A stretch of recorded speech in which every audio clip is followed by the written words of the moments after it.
তোমরা যারা এসএসসি 2026 পরীক্ষাতে রয়েছে তোমাদের পরীক্ষা নিয়ে শিক্ষামন্ত্রী নতুন নিয়ম দিয়েছে।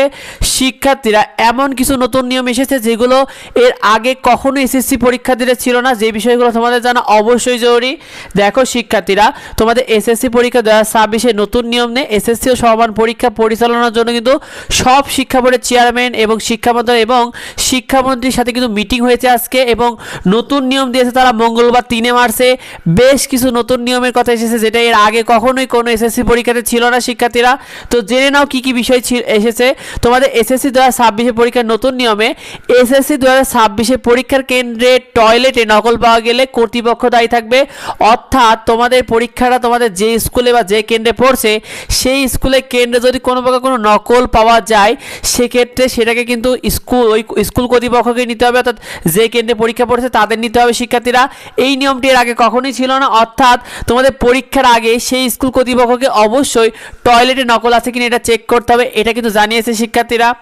এর পরবর্তী যে নিয়মের কথা তিনি জানিয়েছে যে এসএসসি 2026 পরীক্ষার্থীকে পরীক্ষা কেন্দ্রে প্রবেশের সময় যথাযথভাবে বডি সার্চ করতে হবে। অর্থাৎ এর আগে কখনোই কোনো শিক্ষার্থীকে বডি সার্চ করা হতো না শিক্ষার্থীরা, তবে এবার থেকে তোমাদের কিন্তু বডি সার্চ করাবে, যেটা মূলত অ্যাডমিশন পরীক্ষা বা বড় বড় চাকরি পরীক্ষাগুলোতে সাধারণত হয়ে থাকে।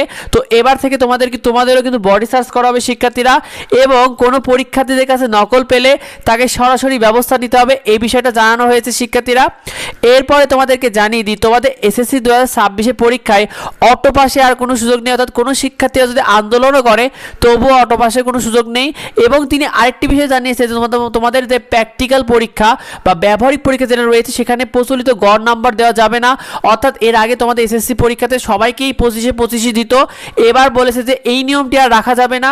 তিনি বলেছে প্র্যাকটিক্যাল পরীক্ষাটা প্রকৃত মূল্যায়নের ভিত্তিতে দিতে হবে, অর্থাৎ যার প্র্যাকটিক্যালটা যেমন হবে এবং যে প্র্যাকটিক্যাল পরীক্ষাটা যেমন দিবে তাকে তেমনই নাম্বার দিতে হবে, এই বিষয়টা তিনি জানিয়ে দিয়েছে শিক্ষার্থীরা কড়া ভাষায়।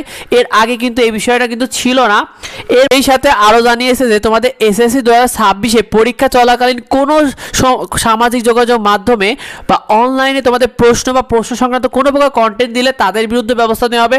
অর্থাৎ তোমাদের পরীক্ষা যে 10টা থেকে 1টা পর্যন্ত চলবে, এই সময় কোনো প্রকার কোনো প্রশ্ন সংক্রান্ত কোনো কন্টেন্ট বা কোনো কিছু দেওয়া যাবে না, এই বিষয়টা নিশ্চিত করে দিয়েছে শিক্ষার্থীরা। তো এই বিষয়টা অনেকে জানাতে বেশি বেশি করে ভিডিওটা বন্ধুদের মধ্যে শেয়ার করে দাও। আমাদের চ্যানেলে তোমাদের খুব দ্রুত তোমাদেরকে ফ্রি সাজেশন দেওয়া শুরু করবো, কারণ আমাদের সাজেশনের কাজ প্রায় শেষ হয়ে গেছে। তোমাদেরকে দ্রুত আপলোড করব, সেগুলো পেতে সাবস্ক্রাইব করে রেখো যাতে তুমি নিয়মিত সেগুলো পেয়ে যাও এবং সেখান থেকে তুমি সর্বোচ্চ তোমার প্রস্তুতিটা নিতে পারো। আর শিক্ষার্থীরা তোমরা এই বিষয়টাকে কেমন দেখছো মতামতটা কমেন্টে অবশ্যই আমাদেরকে জানিও, আর ভিডিওটা বেশি বেশি করে বন্ধুদের মধ্যে শেয়ার করে দাও। দেখা হয় পরবর্তী ভিডিওতে পরবর্তী আপডেটে। ধন্যবাদ সবাই।